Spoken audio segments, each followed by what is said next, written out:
La... S'il vous plaît, si vous voulez qu'on finisse avant 14 h, on va peut-être commencer tout de suite. Je vous remercie.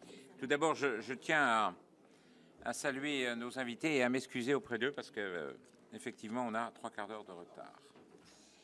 Mes chers collègues, notre ordre du jour appelle désormais une table ronde consacrée à une problématique aussi majeure que méconnue, à laquelle font face un nombre croissant de services publics d'eau et d'assainissement, les impayés des factures d'eau et les difficultés de recouvrement des créances par les gestionnaires. Je remercie notre collègue Damien Michalet d'avoir proposé au bureau de la Commission une audition spécifique sur ces enjeux. Il s'agit selon moi d'une excellente initiative qui mettra en lumière un impensé des débats publics relatifs au financement de la politique de l'eau qui constitue une entorse caractérisée au principe selon lequel l'eau paye l'eau, au fondement même de l'équilibre budgétaire du cycle de l'eau. Les impayés et les dettes d'eau sont problématiques à divers titres. Elles conduisent mécaniquement à des recettes moindres qu'anticipées pour les gestionnaires et des difficultés de trésorerie quand les montants en jeu sont substantiels. Ils peuvent contribuer à perturber l'équilibre économique de l'exploitation du service public à caractère industriel ou commercial de l'eau. Quand le phénomène est massif, les impayés peuvent conduire le gestionnaire à réduire ou à différer les investissements, ce qui va générer des difficultés de remboursement des emprunts, voire être préjudiciable sur l'ensemble des abonnés au réseau de distribution d'eau potable à travers la hausse des tarifs de l'eau pour compenser les pertes de recettes qui découlent des impayés. Cette situation est d'autant plus sensible que le cadre législatif et réglementaire contraint l'efficacité du recouvrement des créances par les gestionnaires. La loi dite Brottes du 15 avril 2013 a en effet contribué à la déclinaison opérationnelle et effective du droit à l'eau potable, en posant le principe de l'interdiction générale des coupures d'eau dans une résidence principale, quel qu'en soit le motif, qui s'accompagne également de l'interdiction de la diminution du débit de l'alimentation en eau. Pour autant, l'interdiction des coupures d'eau n'emporte pas annulation de la dette. La facture impayée reste donc due par l'abonné, la potabilisation et la distribution ayant un coût qu'il revient aux usagers du service public d'honorer. Relevons à ce stade de nos débats que les procédures de mise en demeure ou de sommation de payer, de même que la voie judiciaire pour procéder au recouvrement des créances, sont complexes, sont longues et coûteuses à activer pour des résultats qui sont tout à fait incertains. Avant d'ouvrir le débat et esquisser des solutions pour y remédier, de quoi parle-t-on et que sait-on du phénomène? Les chiffres agrégés des impayés au niveau national sont connus, mais ils restent complexes à interpréter. La dernière publication de l'Observatoire des services publics d'eau et d'assainissement, qui compile et analyse les données de l'eau produites par les collectivités et les ARS pour le volet sanitaire, apporte quelques indicateurs chiffrés du phénomène. En 2022, le taux d'impayés calculé au 31 décembre de l'année N, comme le rapport des factures impayées sur le montant des factures émises au titre de l'année N-1, s'élève à 1,9% pour l'eau potable en délégation contre 2,1% pour les services en régie et respectivement de 2 à 4% pour l'assainissement collectif. Ce taux moindre pour les services en délégation de services publics s'explique notamment par les moyens supplémentaires déployés par les délégataires en matière de prévention des impayés. Selon le CIPSPA, le taux moyen d'impayés des factures d'eau par service gestionnaire au 1er janvier de l'année 2023 s'élève à 2,54%. Ces ratios doivent retenir toute l'attention car il augmente tendanciellement et devient aigu dans certains territoires. Ainsi, pour les 10% des collectivités faisant face au plus grand nombre de factures d'eau non payées, ce taux dépasse même les 4%. Ces données doivent cependant être interprétées avec une certaine prudence, car elles sont entachées de plusieurs limites. Elles ne prennent pas en compte les motifs de non-paiement et n'intègrent pas les factures partielles recouvrées, ni les échelonnements qui ont pu être mis en œuvre pour faciliter le paiement par les usagers du service et des débiteurs du service. Voilà pour une quantification du phénomène des impayés à l'échelle nationale. Cependant, ces taux moyens cachent de profondes disparités territoriales. Certaines collectivités font face à des niveaux d'impayés ne générant aucune complexité particulière de gestion, alors que ce phénomène peut bouleverser les équilibres économiques et les capacités d'investissement d'autres gestionnaires. La saillance des problèmes soulevés par les impayés est variable et il est regrettable que les outils dont disposent les collectivités pour procéder dans des délais raisonnables au recouvrement ne soient pas mieux calibrés et plus efficaces. suscitant bien souvent frustration et impuissance chez les élus locaux. Il est du devoir du Sénat, Chambre des territoires, de mettre l'accent sur un enjeu aussi irritant qu'ignoré du débat public. Pour débattre de ces enjeux et d'esquisser les pistes permettant de remédier au phénomène des impayés d'eau, nous avons le plaisir d'accueillir ce matin M. Arnaud Bazir, directeur général de Suez Eau France, Patrick Ferraris, président du syndicat des eaux de la plaine et des collines du Catelan en Isère, faisant face à plus de 800 000 € d'impayés.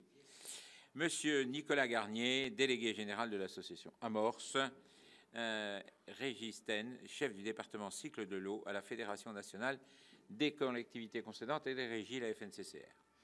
En préambule, j'aimerais poser aux intervenants quelques questions préliminaires pour prolonger notamment les constats chiffrés que j'ai posés il y a quelques instants.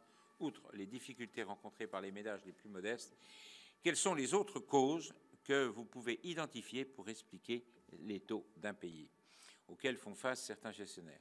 Disposez-vous d'une typologie des mauvais payeurs et des profils socio-économiques des ménages les plus susceptibles de rencontrer des difficultés à s'acquitter des facteurs d'eau?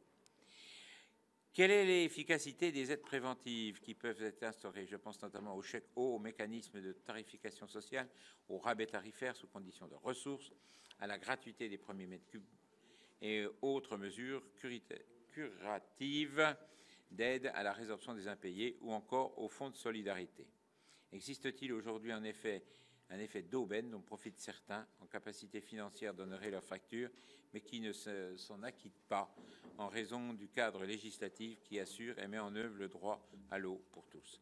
Enfin, car nous n'avons pas vocation à rester inactifs face à ces constats, quelles sont les pistes que vous identifiez pour résorber ces difficultés sans remettre en cause l'accès à l'eau pour les plus fragiles?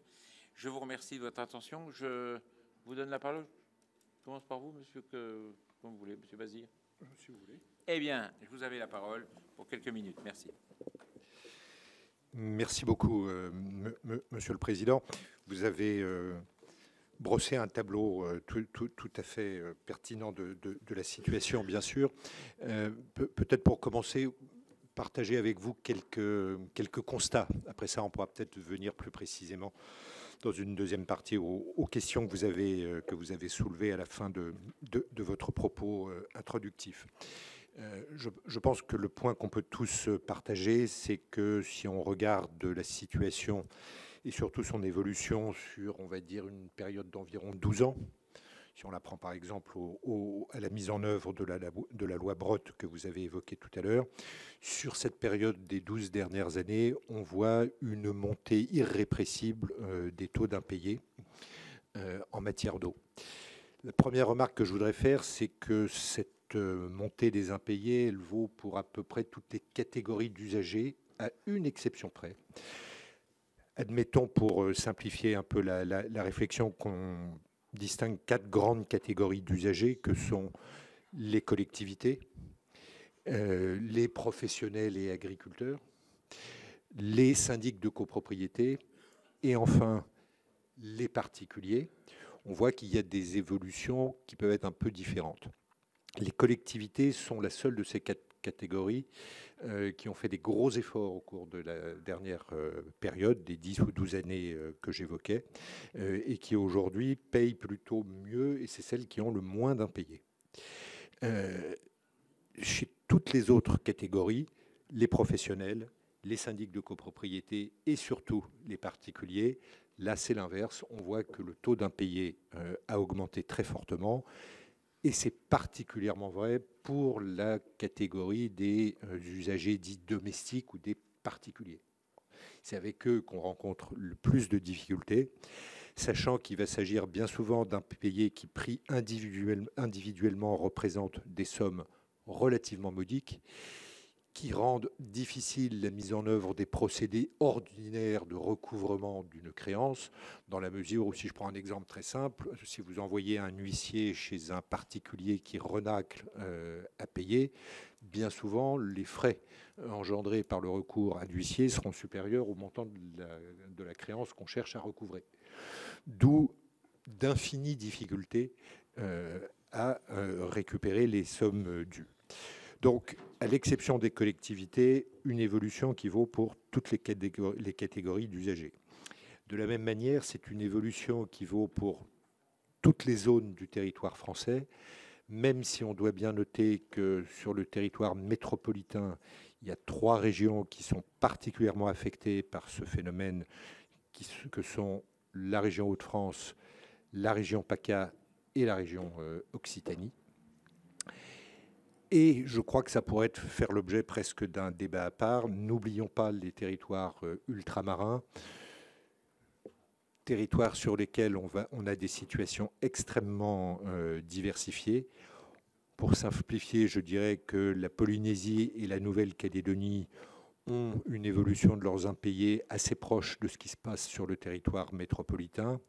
À l'inverse, la zone Caraïbe, je pense à Martinique, à la Guadeloupe, à la Guyane, et évidemment à Mayotte, dont on a beaucoup entendu parler au cours de ces derniers mois, là, on atteint des niveaux d'impayés qui mettent totalement en péril la survie même des régimes d'eau, et on en voit une illustration extrêmement claire avec le cas de Mayotte en ce moment. Donc voilà, cette difficulté-là, il faut bien avoir en tête qu'elle concerne l'ensemble des bénéficiaires de ce qui est payé par l'usager de l'eau, c'est-à-dire la collectivité au premier chef, maître d'ouvrage, l'opérateur privé lorsqu'il y en a un, lorsque l'eau est gérée sous forme de délégation de services publics notamment, mais également l'État au travers notamment de la TVA qui n'est pas récupérée à cette occasion, ou d'autres émanations de l'État, à commencer par les agences de l'eau. Donc ce sont tous les opérateurs de ce secteur, tant public que privé, qui sont touchés par ce phénomène. Voilà, on pourra venir peut-être dans un second temps sur l'analyse des causes et surtout les propositions de solutions. Mais dans un premier temps, ce que je voulais, c'était déjà faire ce constat avec vous, sachant que chez Suez, nous desservons en eau et en assainissement environ 12 millions d'habitants sur le territoire français, au travers d'environ 2500 contrats de délégation de services publics que nous avons passés avec les collectivités, ce qui me semble être un échantillon déjà assez représentatif de ce qui peut se passer nationalement. Merci, M. Bazir. Je vais donner la parole à M. Ferrari. Merci, M. le Président. Je fais partie de ces petits syndicats qui vivent au jour le jour ces impayés et pour qui c'est un vrai problème qui met en péril nos investissements et qui me conduisent à des extrémités tarifaires qui sont à la limite de l'acceptable, puisque les impayés représentent aujourd'hui 11% de nos recettes. C'est pas neutre.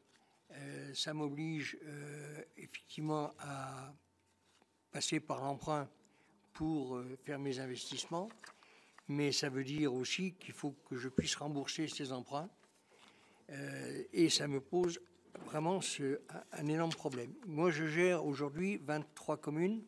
Je suis président d'un petit syndicat, donc 23 communes, 14 000 abonnés.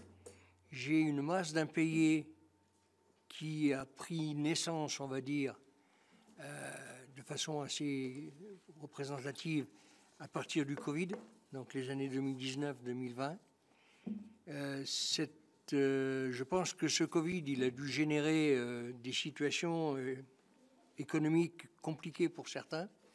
Il y a une paupérisation sûrement des abonnés qui est évidente. Et cette paupérisation, elle a conduit aujourd'hui, et moi j'en fais le constat, c'est que les services sociaux ou les services d'accompagnement de ces personnes qui sont en difficulté, aujourd'hui, font bien ressortir le fait que l'eau est un droit et qu'on ne peut pas couper l'eau. Donc il y a de plus en plus de gens qui prennent leur facture d'eau à la légère et qui se disent de toute façon, on ne pourra pas me couper l'eau. Et c'est un vrai sujet, c'est un vrai sujet pour nous. Je suis d'un autre côté contraint à assurer une qualité d'eau, mais ça tout le monde le fait, mais aussi une quantité d'eau. Donc ça veut dire que je suis tenu de faire des investissements importants en termes d'interconnexion avec d'autres réseaux existants sur la région. Et chaque fois qu'on parle d'interconnexion, on parle de millions d'euros à notre échelle. Et ces millions d'euros, ben, j'ai beaucoup de mal à les constituer de par la masse des impayés. Voilà. Et je trouve que ben, pour arriver à définir quels sont les mauvais payeurs, moi je pense qu'il n'y a pas de règle. Dans les mauvais payeurs, il y a ceux qui ne peuvent pas payer, mais il y a aussi énormément de gens qui ne veulent pas payer. Et puis ce n'est pas forcément les plus pauvres qui ne payent pas. Donc voilà. Donc je pense qu'on échangera sur des solutions. Alors évidemment, des solutions à trouver, il y en a plein. Il y en a des, entre guillemets, légales, d'autres qui le sont peut-être un peu moins. Donc je ne sais pas, il faudra qu'on échange là-dessus. Voilà. Merci. Et qui ne veulent pas payer, moi j'ai même un cas de frontalier qui ne voulait pas payer l'euro et qui avait une fuite après compteur et qui ne voulait pas du tout réparer la fuite. Alors non seulement il ne payait pas l'euro, mais il consommait énormément d'eau qui s'en allait, je ne sais où d'ailleurs, dans le sol, je suppose. C'est un problème qui est vraiment, vous avez raison Monsieur le Président, c'est un problème qui est totalement complexe. Je vais donner la parole à Monsieur Ten, puis après on pleura. Merci Monsieur le Président et merci à tous. Je partage les constats qui ont été faits, hein, avec juste un point quand même. Hein. Aujourd'hui, les taux d'impayés au niveau national, depuis 2015, ils ont pris 0,1 point par an. Hein. Donc en gros, on a pris 1 point, on est passé d'un peu plus de 1% à un peu plus de 2% d'impayés.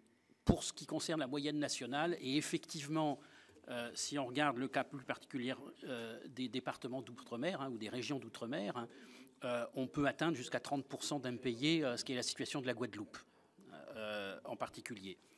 Le deuxième point quand même où je voudrais un tout petit peu nuancer, c'est qu'on parle d'indicateurs du 6PA, hein, du rapport sur le prix et les qualités, et qui est un rapport sur les taux d'impayés au 31 décembre sur les factures qui ont été émises l'année d'avant, hein, et donc pour lesquelles les procédures de recouvrement amiables et éventuellement sur exécution forcée ne sont pas achevées. Hein. Et on a commencé à creuser avec un certain nombre d'adhérents. Alors effectivement, les comptables publics ont 5 ans de délai de prescription sur le recouvrement. Ils ont des moyens de le suspendre, voire de le remettre à zéro. Et ce qui fait qu'on arrive souvent quand même à des taux résiduels d'impayés au bout de 4 ou 5 ans, qui sont de la moitié de ceux qu'ils étaient au bout d'en gros 1 an, 18 mois. Donc c'est un problème, mais il n'est pas aussi important que ça en termes de chiffres. Néanmoins, ça veut dire que, outre le fait que les impayés, soit c'est pas de travaux, et c'est la pérennité du service qui est en cause, soit ce sont les autres usagers qui payent, et il y a un problème d'équité.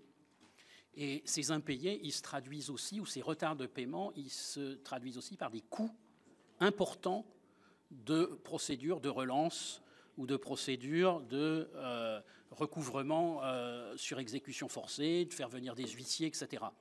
Donc ce n'est pas simplement qu'un problème d'impayés, c'est aussi une augmentation des coûts de gestion de ces abonnés. Sur les causes, on en a évidemment listé un certain nombre, hein, auprès des adhérents, puis des enquêtes qui ont pu être faites, INSEE et autres. Il y a clairement une augmentation de la précarité. Ça, c'est incontestable. Il y a effectivement des abus de personnes qui peuvent payer et s'abstiennent de payer, sachant qu'il y a eu une très bonne information faite suite à la loi Brottes sur le fait qu'on ne peut pas couper les impayés pour impayés dans les résidences principales, et qu'il y a effectivement des petits malins qui utilisent cette interdiction de coupure d'eau pour s'abstenir de payer. Alors, en général, au bout d'un moment, ils finiront par payer, mais ça aura coûté très cher en procédure. Le troisième point, c'est la méconnaissance du statut d'occupation des habitations, puisque les coupures d'eau sont interdites pour impayés dans les résidences principales, mais elles ne sont pas interdites pour les résidences secondaires, pour les meublés de tourisme. Elles ne sont pas interdites non plus pour les locaux professionnels, y compris quand ils sont installés dans des immeubles d'habitation. Et ça, aujourd'hui, c'est un souci. Et puis, on a des procédures de relance, des retardataires, qui sont coûteuses, mais qui sont souvent, et là, pour le coup, plus particulièrement, quand c'est les services de gestion comptable de la DGFiP qui s'occupent de toute la facturation et du recouvrement, qui partent avec retard. Et effectivement, quand 1, 2, 3, 4 factures semestrielles sont en retard de paiement, ça devient d'autant plus difficile d'apurer les dettes. Là-dessus, on a peut-être plusieurs propositions justement d'amélioration. Alors il y a effectivement le prélèvement automatique et la mensualisation, qui sont des facteurs qui favorisent, au moins pour les phobiques administratifs ou les personnes en des petits troubles de mémoire.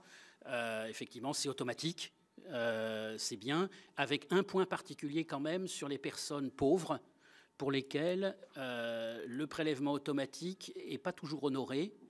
Et si la LEMA de 2006 a interdit aux services d'eau de facturer des frais de rejet d'impayés, ce n'est pas le cas des banques. Et donc, il faut être quand même prudent là-dessus. La deuxième chose qu'on a pu lister, c'est de faciliter le recouvrement, y compris contentieux conjoint, des factures d'eau et d'assainissement. Aujourd'hui, la loi nous dit, et le CGCT, que seul le recouvrement amiable peut être fait en commun. Alors, les opérateurs privés peuvent s'affranchir plus facilement de cette règle quand ils ont l'eau et l'assainissement. Les comptables publics, ils sont beaucoup plus réticents. Il faudrait pouvoir rendre aussi exécutoire, puisque là, c'est le cas des factures d'eau émises par la sphère publique qui sont exécutoires comme un titre de recette. Ça n'est pas le cas lorsque la facture d'eau est émise par un opérateur privé, que ce soit une entreprise Suez par exemple, une société publique locale, une SEM, une CEMOP, enfin... et donc, ce qui impose de saisir le juge pour obtenir un titre exécutoire et pour pouvoir engager des saisies administratives à tiers détenteur. Troisième chose, il faut que la DGFiP accepte de communiquer et mette en place des procédures. C'est-à-dire, ce n'est pas simplement une acceptation cas par cas, c'est une automatisation des procédures permettant d'identifier le statut des locaux. C'est-à-dire qu'à telle adresse, est-ce que c'est une résidence principale? Bon, on ne coupe pas l'eau. C'est une résidence secondaire, on peut couper l'eau. Or, souvent, cette information n'est pas connue des services, est très difficile à obtenir. Et donc, ça nuit à la capacité au moins de pouvoir suspendre la fourniture d'eau dans les résidences secondaires ou dans les autres types de locaux. Autre proposition, puisqu'on a quand même des impayés qui ont été soulignés dans la sphère entreprise, avec les entreprises qui sont en procédure collective, alors jusqu'à la liquidation, mais même dès l'engagement de la procédure collective,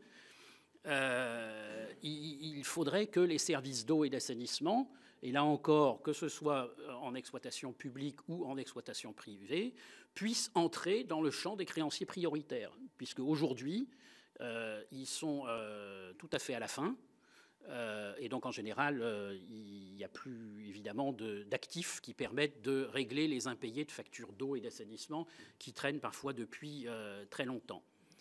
On a également identifié une demande de rendre les services d'eau et d'assainissement tiers autorisés au sens RGPD, CNIL, pour obtenir communication des noms et adresses et les dates d'entrée et de sortie des locataires dans l'habitat collectif individualisé, leur permettant d'éviter les personnes qui partent sans se signaler et les personnes qui rentrent en oubliant de souscrire un abonnement à l'eau, ce qui là encore génère des impayés et en tout cas des procédures longues pour récupérer les sommes auprès des anciens et facturer les nouveaux.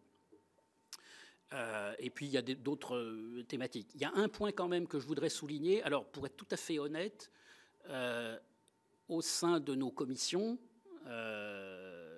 internes à la fédération, elle n'a pas fait l'unanimité, hein, mais elle questionne quand même. Aujourd'hui, le décret de 2008 sur les impayés des factures d'eau, d'énergie, etc., dit que non seulement les coupures d'eau sont interdites en application de la loi Brottes, mais elle dit aussi que la réduction de fourniture d'eau n'est pas autorisée. Alors, deux raisons étaient évoquées à l'époque du décret de 2008. C'était ne pas laisser, entre guillemets, pourrir des situations où des gens seraient avec un débit très très limité d'eau, alors qu'ils n'ont effectivement pas les moyens au niveau social de payer leurs factures, et donc il faut pouvoir les aider. Et puis, deuxième chose, les risques sanitaires qui étaient associés à un stockage d'eau par les personnes à domicile. S'ils ont juste 10 litres d'eau ou 20 litres d'eau par heure possible, ben, ils vont être obligés de stocker l'eau toute la nuit dans la baignoire, et puis elle ne sera évidemment plus potable quand elle aura été stockée dans une bassine, dans une baignoire, etc. Néanmoins, aujourd'hui, avec la transposition de la directive eau, la réglementation a fixé le droit d'accès à l'eau à 50 à 100 litres d'eau par jour et par personne. Et ça pourrait quand même interroger pour savoir si les réductions de débit, en tout cas pour les personnes dont on peut assurer qu'ils ne sont pas dans une situation sociale compliquée, hein, mais des personnes qui peuvent payer, si on pouvait mettre en place la réduction de débit en maintenant 50 à 100 litres d'eau par jour, c'est-à-dire qu'on ne contreviendrait pas au droit à l'eau, mais c'est quand même une contrainte très forte pour l'usager, et ceux qui peuvent payer paieraient quand même assez vite. Voilà, un certain nombre de propositions qui ont été identifiées. Merci. Je vais donner la parole au délégué général d'Amorce, M. Garnier. Merci, Monsieur le Président. Merci de cet accueil. Bon, beaucoup de choses ont déjà été dites, donc je vous propose une intervention en deux parties. Une partie plutôt consacrée spécifiquement aux impayés tels qu'ils sont aujourd'hui, et puis je voudrais profiter, et certains reconnaîtront la manière de travailler d'Amorce, de profiter de cette audition pour vous dire que si on ne change rien dans la politique de l'eau, ces impayés vont exploser. Voilà, exploser. Et c'est quelque part le rôle du législateur d'éviter que la situation s'empire lourdement. Sur le premier sujet, finalement, on a à traiter une double incohérence. La première incohérence, c'est qu'on a un dispositif, j'allais dire multifacture, qui est complètement asymétrique entre les factures d'un foyer, facture d'eau, facture d'énergie, facture de téléphone en particulier. Aujourd'hui, vous avez une continuité totale dans le domaine de l'eau. Personne ne peut être coupé. On reviendra sur qui est en situation d'impayé. Dans l'énergie, vous avez une continuité partielle, puisque vous avez un système, j'allais dire, de rappel à l'ordre, de baisse de puissance avant coupure totale, hein, par Enedis. Donc vous avez, j'allais dire, une continuité partielle. Puis dans le domaine de la téléphonie, c'est coupure quasi immédiate. Au passage, dans l'énergie, c'est aussi souvent un peu coupure immédiate si ce n'est pas Enedis lui-même qui le fait, et d'autres opérateurs sont un peu plus violents en la matière. Donc ça amène à un premier problème d'asymétrie, c'est que finalement, quand vous avez des difficultés de paiement, à supposer que vous soyez dans le cadre d'une difficulté de paiement, vous allez privilégier certains flux sur lesquels vous avez la certitude, enfin, que vous pouvez perdre le service, et vous allez finalement payer le plus tardivement là où vous avez la certitude de garder le service, c'est-à-dire l'eau. Et donc vous avez, je crois que ça a été dit, je pensais que Régis allait le dire, mais certains services sociaux qui disent clairement payez votre facture de téléphone, parce que de toute façon, la facture d'eau, on ne vous coupera pas.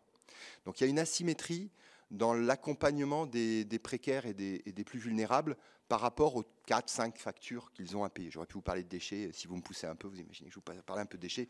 Je vous remercie d'ailleurs, j'en profite, d'avoir trouvé une solution de compromis à la question des PMCB et du bois il y a quelques minutes. Je vous remercie, vous avez peut-être sauvé la filière. Merci. Deuxième élément, il y a aussi une asymétrie ou une incohérence dans le fait qu'effectivement, comme ça a été dit, cette dispositif de la loi Brottes était une mesure sociale et qu'aujourd'hui, elle est appliquée à des gens qui n'ont pas besoin de cette mesure sociale.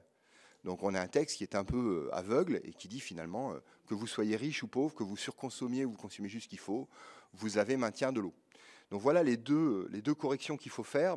Donc certaines sont de l'ordre de la technique, ça a été dit par d'autres avant moi, et d'autres du point de vue législatif. Donc si je veux rentrer dans les macros, soit vous allez vers quelque chose d'assez violent, qui est de dire fin de la continuité de l'eau, et on se rapproche de quelque chose qui est plus proche de l'énergie, c'est-à-dire une baisse de débit, ça a été évoqué tout à l'heure, et quelque chose qui montre une capacité quand même à tenir une continuité partielle, mais pas open bar, si vous me permettez. C'est pas simple techniquement, ça pose des questions techniques. Vous pouvez aussi vous dire, certains le disent, finalement, il y a un certain nombre de dispositifs sociaux qui sont à la disposition des plus précaires, que sont des tarifs sociaux pour un certain nombre, la CCAS, la FSL, un certain nombre de dispositifs qui, quelque part, leur permettent de payer. Donc, c'est ceux qui sont les plus violents et qui disent bah, arrêtons. Enfin, il y a d'autres manières d'aider les plus pauvres. Si finalement, on se dit non, quand même, on tient à cette continuité de l'eau, et je pense qu'un certain nombre aussi de nos adhérents tiennent à ce principe de solidarité de l'eau, il faut juste qu'on affine le système de continuité aux plus précaires et pour les consommations qu'on considérera comme raisonnables. Sur la question des précaires, effectivement, l'une des difficultés qu'on a, c'est de séparer des gens qui n'ont pas besoin, quelque part, de cette continuité de l'eau parce qu'ils sont capables de payer, de ceux qui ont besoin de cette continuité de l'eau parce qu'il y a, en particulier, je viens de le dire tout à l'heure, j'ai été un peu vite, c'est que des fois, vous avez des problèmes de timing qu'on a bien connus dans le domaine de l'énergie. Des fois, on coupe l'énergie avant que les services sociaux aient eu le temps de payer la facture d'énergie. Donc, on a un problème de timing. Donc, on peut imaginer effectivement de se dire, le sujet, c'est d'arriver à extraire des potentiels impayés d'eau, ceux qui doivent bénéficier de cette continuité, de ceux qui ne doivent pas en bénéficier. On arrive très vite sur des sujets de RGPD, mais il me semble quand même que, alors d'une part, ça a été dit, il y a eu des améliorations. Il y a aussi des choses assez simples qu'on a fait, nous, dans la précarité énergétique, parce qu'on a beaucoup travaillé sur les questions de précarité énergétique. On a le même problème, c'est-à-dire la capacité à accompagner quelqu'un qui est venu demander le paiement d'une facture. Et aujourd'hui, ce qu'il faut, c'est qu'on puisse, dans les CCAS, les FSL, on a un certain nombre d'adhérents qui l'ont fait, demander l'autorisation aux bénéficiaires du FSL ou du CCAS de transmettre la donnée aux services qui vont pouvoir accompagner, en particulier le maintien de l'eau, etc. Donc ça, c'est des sujets de RGPD importants, mais il y a probablement des choses à améliorer. Après, il y a des questions de quantité d'eau. On pourrait effectivement considérer qu'à un moment donné, on coupe l'eau sur des quantités, ça a été évoqué tout à l'heure, c'est pas simple.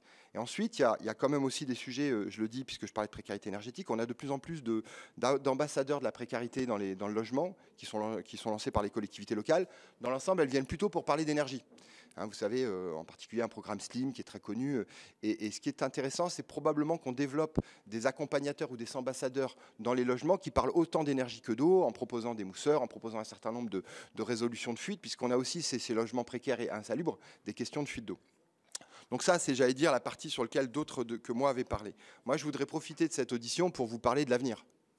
Je vais le dire de manière assez simple. Si vous avez suivi les impayés d'énergie sur les 3 dernières années, elles ont explosé. Parlez-en au médiateur de l'énergie, qui est un ancien parlementaire. Ils ont explosé pour une raison assez simple, c'est que quand vous voyez la facture d'énergie augmenter de 50-100%, ben vous voyez les impayés augmenter de 50 et 100%. On a vu la même chose dans les déchets, où la taxe d'enlèvement des ordures ménagères, c'est l'occasion de le dire, a augmenté de 25% sur les 3 dernières années.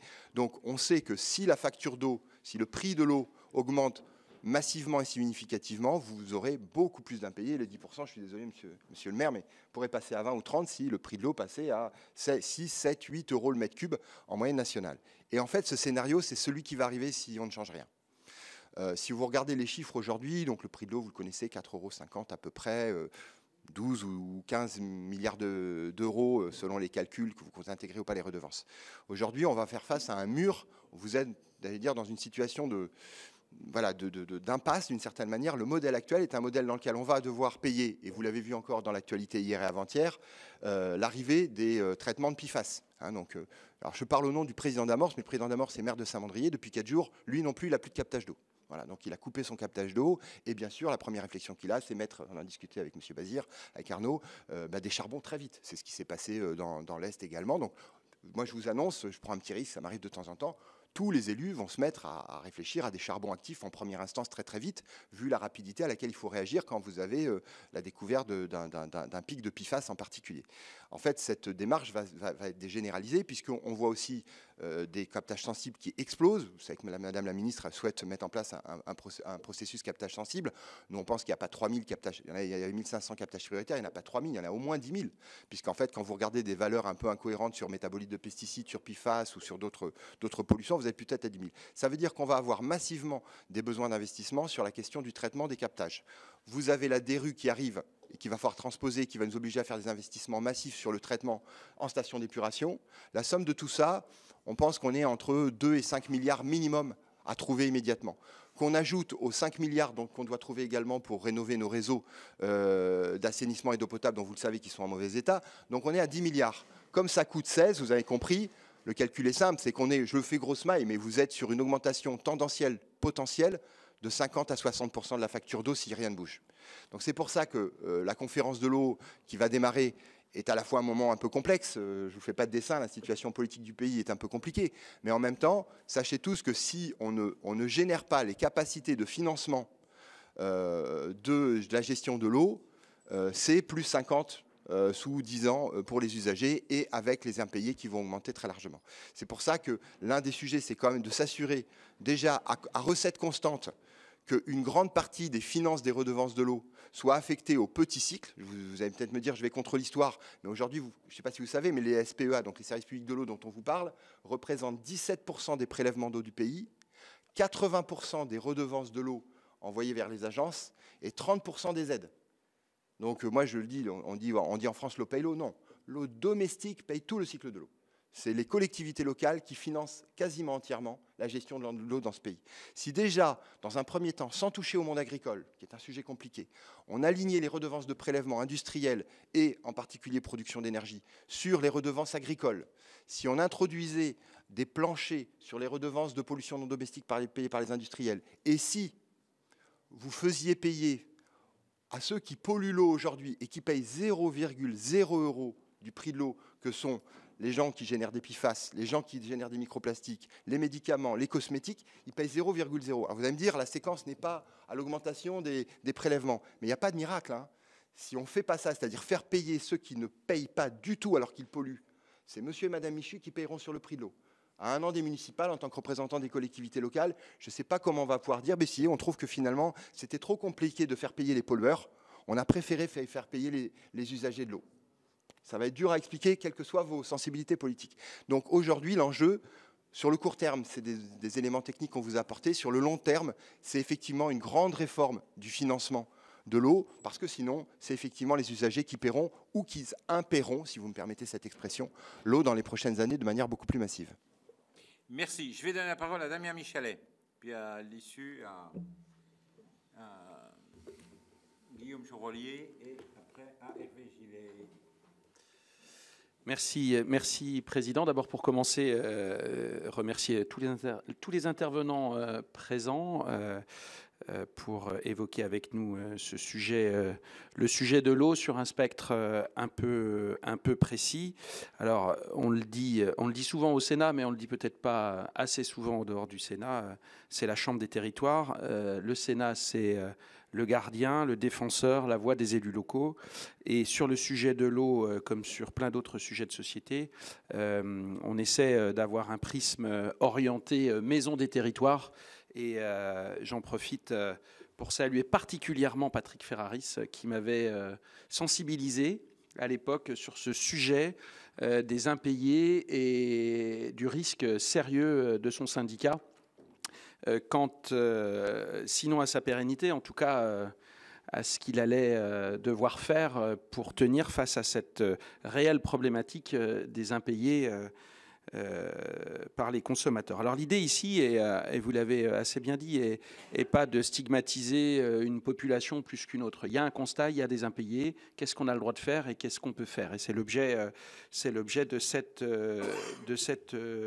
table ronde. Aujourd'hui, les impayés amènent aux syndicats, comme aux régies, comme au SEM, parfois dans des considérations incroyables, et le président Ferraris nous l'a dit tout à l'heure, à emprunter, faire des lignes de trésorerie face aux impayés des consommateurs. Donc du coup, cette table ronde, elle n'est pas là pour faire un plaidoyer pour ou contre, ou pour stigmatiser, comme je le disais. Elle a juste pour objectif de mettre en exergue en fait une situation face à laquelle sont les élus. Et monsieur le délégué général, vous l'avez très bien dit, 80% des réseaux d'eau sont payés par le consommateur en France. Donc les élus ont cette responsabilité d'organiser, de structurer, de gérer, mais aussi de faire face à une situation de plus en plus complexe face aux impayés. Ça touche donc l'élu, mais pas que l'élu. In fine, finalement, c'est le consommateur, c'est le concitoyen. C'est lui qui, de toute façon, assumera la dette, qui est en train de se creuser, différemment en fonction des territoires, différemment en fonction des accès qu'on a. Mais à la fin, c'est le concitoyen qui assumera la dette. Donc on est face à une responsabilité d'élu et une responsabilité de société. Le sujet étant posé, voici du coup mes questions qui s'adressent à vous tous. La première question, elle rejoint les propos du président, c'est de dire, alors vous l'avez évoqué, on a une vue qui commence à être un peu plus précise quant à la situation des impayés, y compris sur les profils, mais la question que j'aimerais vous poser, c'est cette vue, est-ce qu'elle est théorique, est-ce qu'elle est réelle, est-ce qu'elle est sincère? Non pas dans vos propos, mais est-ce que derrière, on a la fameuse phase immergée ou la vue immergée de l'iceberg qui nous amène à faire des théories, ou est-ce qu'on est face à une réalité qui nous permette de prendre les bonnes décisions? La deuxième question que j'ai, et c'est peut-être d'ailleurs le point de départ, à mon sens, de tout ça, c'est la loi Brottes. La loi Brottes qui avait un objectif très clair, mais pour autant qui est arrivé vers une interdiction de couper l'eau, alors qu'avant on pouvait réduire le débit. Et je vais reprendre vos propos une nouvelle fois quand on parle d'asymétrie. Il y a d'abord une asymétrie du devoir. C'est-à-dire que l'eau, on n'est pas obligé de la payer. C'est une réalité, c'est un fait, et c'est ce qui amène à une situation complexe pour les gestionnaires de structures d'eau. L'asymétrie de devoir, c'est que si je ne paye pas mon abonnement à la télé, eh bien on me coupe la télé. Si je ne paye pas mon abonnement à la téléphonie, on me coupe la téléphonie. Si je ne paye pas mon abonnement à l'électricité, on me coupe l'électricité. Si je ne paye pas mon abonnement à l'eau, il ne se passe rien. Donc on a une asymétrie du devoir, et on a aussi, et là aussi pour reprendre vos propos, une asymétrie sociale, parce qu'on n'identifie pas la problématique du non-règlement. Quelle population ne règle pas? Et on en arrive à vouloir prendre des décisions sans avoir cette vue-là qui, à mon avis, est fondamentale. Donc la question, finalement, c'est est-ce que cette loi Brottes n'est pas juste la raison de nos problèmes, et est-ce qu'elle n'est pas juste à amender intelligemment, sans flécher qui que ce soit, mais en s'assurant que si tu ne payes pas, bah, tu as moins ou pas. Et ma dernière question, c'est est-ce qu'on peut mieux organiser pour mieux recouvrer? Puisqu'il y a aussi le pendant de tout ça, c'est comment est-ce que je recouvre. J'ai rencontré différentes SEM qui font appel à des sociétés privées pour recouvrer, parce que le trésor public n'est pas en capacité ou ne priorise pas forcément les recouvrements des factures d'eau et assainissement. Donc est-ce qu'il faut qu'on modifie efficacement pour être sûr aussi de taper sur le fraudeur et non sur l'indigent? Et est-ce que l'on doit être plus répressif? Vous avez été assez clair là-dessus, mais c'est comment l'être? Et pour finir, et ce sera ma dernière question, est-ce qu'on est en capacité de se remonter les manches pour s'assurer qu'on ne met pas en risque la disponibilité de l'eau potable, ou est-ce qu'à la fin, ces impayés peuvent amener à un risque simple, qu'il n'y ait plus de distribution dans certains territoires, plus de distribution d'eau potable, parce que les impayés viendraient à mettre l'équation de la balance et de la balance financière, entre guillemets, enfin non pas entre guillemets d'ailleurs, la balance financière avec un tel déficit qu'on pourrait arrêter purement et simplement de distribuer l'eau dans certains territoires. Merci. Je vais donner la parole à Guillaume Chevrollier. Oui, merci Monsieur le Président. Merci aux intervenants de cette table ronde très rapidement. Et je salue l'initiative de mon collègue Damien Michalet sur cette thématique, puisque l'eau, dans le contexte de changement climatique, l'eau est un sujet majeur, avec un mur d'investissement pour le petit et grand cycle de l'eau, même si on sait qu'il ne faut plus utiliser ces termes, c'est l'investissement global dans l'eau. Et donc le sujet des impayés, bien sûr, entraîne des moindres capacités d'investissement pour l'ensemble des acteurs de la filière.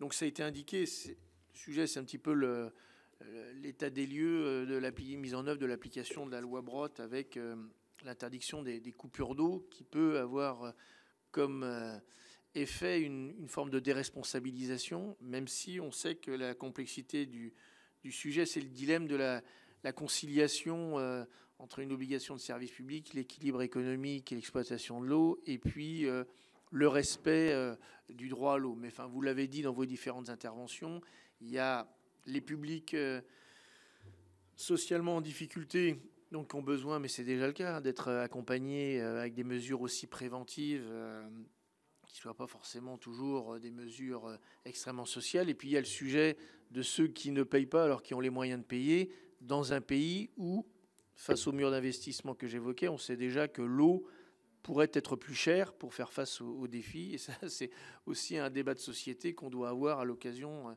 d'une table ronde de cette nature. Alors mes questions rejoignent encore une fois celles de mon collègue, mais c'est après vous, professionnels, dans vos différentes responsabilités, c'est quelle proposition d'évolution législative vous pourriez nous proposer pour animer le débat, pour rendre plus efficaces et moins coûteuses les procédures de recouvrement et donc de faciliter la vie des opérateurs dans le secteur. Après, c'est le sujet de l'identification des mauvais payeurs. Est-ce qu'ils sont mauvais payeurs à cause de réelles difficultés économiques ou mauvaise foi? Et puis, enfin, dernière question, ça n'a pas été évoqué, c'est les nouvelles technologies. Enfin, on sait qu'il y a les nouvelles technologies sont partout, il y a les compteurs intelligents, mais enfin, l'intelligence artificielle pourra peut-être apporter aussi des pistes de solutions pour intervenir plus rapidement dans les situations d'impayés dans le contexte et puis aussi dans le profilage aussi des usagers. Donc, quelles évolutions vous entrevoyez sur les évolutions technologiques dans le secteur? Merci. Merci, chers collègues. La parole est à Hervé Gillet. Merci, Monsieur le Président. Merci pour cette initiative qui remet en perspective un enjeu qui fait résonance, bien sûr, avec les différents niveaux de consommation d'électricité. Mais quand on regarde aussi aujourd'hui ce qui se passe au niveau de la gestion des déchets, il y a également un sujet qui est mis sur la table aujourd'hui avec parfois des pratiques vertueuses qui sont remises en question par rapport à la redevance, avec une bascule sur la TOM, parce que la TOM permet de mieux lever, effectivement, quelque part les ressources que la redevance. Donc on voit que le sujet est assez complexe, en fait, et multiniveau, et méritera qu'on approfondisse aussi d'une manière peut-être plus globale.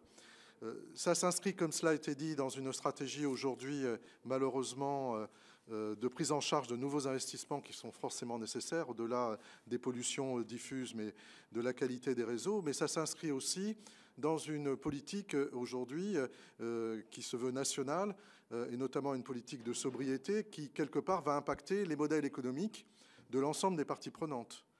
Va impacter le modèle économique. Pourquoi? Parce qu'a priori, demain et après-demain, les premiers mètres cubes seront moins chers que les derniers. Ou alors, on aura du mal à atteindre peut-être une politique de sobriété comme nous le souhaiterions. En tout état de cause, cette politique de sobriété va aussi, ou devrait s'asseoir aussi sur des politiques contractuelles, d'engagement des parties prenantes, et notamment des syndicats d'eau et d'assainissement, sur l'atteinte d'objectifs à court, moyen et long terme.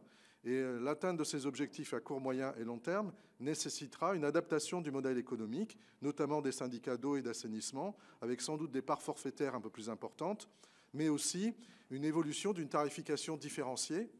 Et la tarification différenciée est aussi quelque part une opportunité de pouvoir se réinterroger sur la mise en place d'une tarification sociale ou pas, puisque le modèle économique va devoir changer. Donc on est à un moment qui est quand même assez intéressant et pertinent pour s'interroger sur les mesures, les pratiques qu'il serait les plus judicieuses à mettre en place et qui vont s'inscrire forcément dans un objectif national tel que j'ai pu les décliner précédemment. En tout cas, pour ma part, il est indéniable que les modèles économiques vont bouger et que donc la réflexion doit s'inscrire aussi dans l'évolution de ces modèles économiques. Les pistes que vous avez mises sur la table ne sont pas inintéressantes, notamment la question de réduction des débits. Elle doit être reposée aussi aujourd'hui, sachant que, pour reprendre certaines des interventions, à la différence d'un abonnement télé, l'eau, c'est vital. L'abonnement télé, ce n'est pas vital. Mais c'est quand même une approche qui est un peu différente et qui a justifié la mise en place de la loi Brottes, au sens où on ne peut pas vivre sans eau. On peut vivre sans télévision, mais on ne peut pas vivre sans eau. Donc l'accès à l'eau, la question de l'accès à l'eau se pose dans ce rapport à un produit d'absolue nécessité. Et d'ailleurs, je vous rappelle que c'est un principe qui est mis en place dans toutes les cellules de crise, etc. La première priorité, c'est d'abord la consommation alimentaire. C'est la première priorité. Mais ça n'empêche pas qu'il faut réfléchir sur des nouveaux process, des nouvelles procédures. Alors, vous en avez évoqué. Moi, j'en évoquerai quand même aussi une autre. C'est la question de l'accompagnement social et une clarification aussi des aides sociales sur l'accompagnement qui peut être mis en place. Parce qu'il vaut mieux qu'on ait aussi des dispositifs très réactifs, comme ça peut être souligné, éviter d'aller vers des politiques d'impayés contentieux qui ne font que nourrir ensuite des impayés de plus en plus lourds. Il vaudrait mieux avoir un outil beaucoup plus souple pour pouvoir prendre en charge des situations qui le méritent. Et toute situation d'impayé, pour ma part, devrait relever de la mise en place d'un parcours d'accompagnement social. Et s'il n'y a pas un parcours d'accompagnement social, à ce moment-là, on peut être quand même plus directif et plus réactif parce qu'il y a eu un effort qui a été fait par l'usager pour essayer de s'en sortir. Et ça permettrait aussi, quelque part, de différencier la nature des revenus, puisque un parcours d'accompagnement social permet aussi d'avoir une évaluation sociale. Et si on a effectivement un usager qui, de toute évidence, a les moyens de le faire, à ce moment-là, il peut y avoir une adaptation de la mise en place. La question de la mise en place d'un parcours d'accompagnement social, ça existe pour d'autres dispositifs qui existent. C'est-à-dire qu'on peut avoir accès à des dispositifs sous couvert de mettre en place un parcours d'accompagnement social. Et le parcours d'accompagnement social, il peut être au plus près par le biais d'un CCS, par délégation, ou d'une assistante sociale relevant d'un département, mais au plus près d'un CCAS. Donc je voulais aussi mettre ce sujet-là sur la table. Il me semble intéressant parce qu'il permet de mieux caractériser et quelque part d'obliger aussi l'usager à accepter qu'il y a un parcours d'accompagnement social s'il a des difficultés. Et s'il ne le fait pas, ben ça relève là de sa propre décision. Et à ce moment-là, peut-être qu'on peut être plus coercitif à partir du moment où les efforts n'ont pas été faits par l'usager. Voilà, je voulais vous soumettre cette idée. Merci. Je vous laisse le soin de vous répartir pour répondre aux questions et aussi aux suggestions qui ont été faites par mes collègues. Peut-être, si je reprends un peu les différentes questions, je ne serai pas forcément exhaustif par rapport à tout ce qui a été brossé comme tableau, parce que c'est assez vaste, mais il y a quelques points sur lesquels je pense qu'on peut réagir. Par rapport à votre question, monsieur le sénateur, est-ce que c'est une réalité bien avérée? Oui, ça, je pense qu'il n'y a pas de débat, c'est une réalité avérée. On pourrait avoir des discussions de techniciens sur quel est l'indicateur le plus pertinent. Enfin, la réalité, c'est que depuis 12 ans, le montant des impayés, il a été multiplié en gros par 3. Voilà. Bon, donc, effectivement, c'est une réalité. Est-ce que pour autant le risque pourrait être d'avoir des services qui s'effondrent littéralement sur des portions du territoire? Très franchement, je ne serais pas aussi alarmiste que ça. Moi, mon sentiment, c'est que le vrai risque, il est dans le fait que vous ne sachiez plus, ou que les services d'eau ne sachent plus répondre aux attentes de la population. Moi, un autre phénomène qui m'inquiète beaucoup, et Nicolas l'a évoqué au travers d'Epifas, c'est la baisse de confiance de la population dans la qualité de l'eau du robinet depuis plusieurs années. De sondage en sondage, on voit que les gens n'ont plus confiance ou de moins en moins confiance dans la qualité de l'eau du robinet. Or, si on veut enrayer ce phénomène-là, ça passe effectivement par le fameux mur d'investissement qui a été évoqué à plusieurs reprises. Le risque, si on ne résout pas ou si on n'améliore pas cette situation sur les impayés, c'est qu'on ne soit pas capable de le faire. De la même manière, on ne sera pas capable de mettre en œuvre la nouvelle directive sur l'assainissement. Je rappelle qu'en 2024, la France a été condamnée par l'Union européenne à 400 millions d'amendes réparties sur des différentes collectivités pour non-respect en 2024 de la DRU 1, qui date du début des années 90. Bon. Donc on voit que si on ne fait rien sur tous ces sujets-là, le principal risque, je vous le répète, pour moi, ce n'est pas l'effondrement d'un service, c'est simplement que la qualité de ces services va se dégrader, générant une méfiance de plus en plus grande de la population et un alourdissement des factures qui devront être payées, notamment sous forme d'amende à l'Union européenne, alors que l'argent serait probablement mieux utilisé dans le fait d'améliorer les services. Sur le sujet de la symétrie qui a été soulevé à plusieurs reprises et mis en lumière par Nicolas. Je veux juste vous apporter peut-être un élément chiffré qui me paraît important. Je veux dire, la facture d'eau moyenne en France pèse 0,8% du revenu moyen des ménages. La facture de téléphonie, c'est 2%. La facture d'énergie uniquement pour le chauffage du logement, c'est 4%. Et autre phénomène, je pense qu'il faut quand même garder en tête, il y a au moins un point positif dans tout ce tableau que nous décrivons depuis ce matin qui peut paraître un peu sombre. Je rappelle que l'eau en France n'est pas chère. Alors vous me direz, tout est toujours trop cher en termes de services, mais si on veut rationaliser un peu le débat, l'objectiver, regardons ce qui se passe chez nos voisins, comparer le prix de l'eau en France au prix de l'eau en Allemagne, comparer le prix de l'eau en France à ce qui se passe au Danemark, comparer le prix de l'eau à ce qui se passe au Royaume-Uni avec les scandales qu'il y a eu sur l'assainissement récemment et les pollutions de la Tamise, etc. Bon, on part d'une situation en France où l'eau n'est pas très chère, ce qui d'ailleurs pose un certain nombre de problèmes. Monsieur le sénateur, vous avez évoqué la tarification progressive, notamment pour essayer de répondre à la problématique de la lutte contre les gaspillages. En gros, comment on fait baisser le prélèvement d'eau en France? Mon sentiment, c'est que la tarification progressive, aujourd'hui en tout cas, n'est pas efficace par rapport à cet objectif. On en a des exemples très probants sur plusieurs territoires en France, pour une très bonne raison, c'est que pour parler comme les économistes, il n'y a pas d'élasticité de prix de l'eau en France. Il n'y a pas d'élasticité des prix, tout simplement parce que l'eau est tellement peu chère que les consommateurs ne voient pas dans le prix du mètre cube un levier qui va leur permettre d'agir réellement sur leur pouvoir d'achat. Ça, c'est vérifié sur le terrain. Vérifier sur le terrain. Donc, on a un prix de l'eau qui n'est pas cher. Après, sur comment remédier à tout ce qui a été décrit ce matin, si je reviens à la thématique plus précise des impayés, il y a beaucoup de choses qui ont été dites. Est-ce que le niveau de coercition doit aller jusqu'à l'annulation pure et simple de la loi Brottes? Vous êtes beaucoup mieux placé que moi pour le dire. Vous êtes des élus. Personnellement, je ne le sens pas très bien. Ça me paraît compliqué. Mais voilà.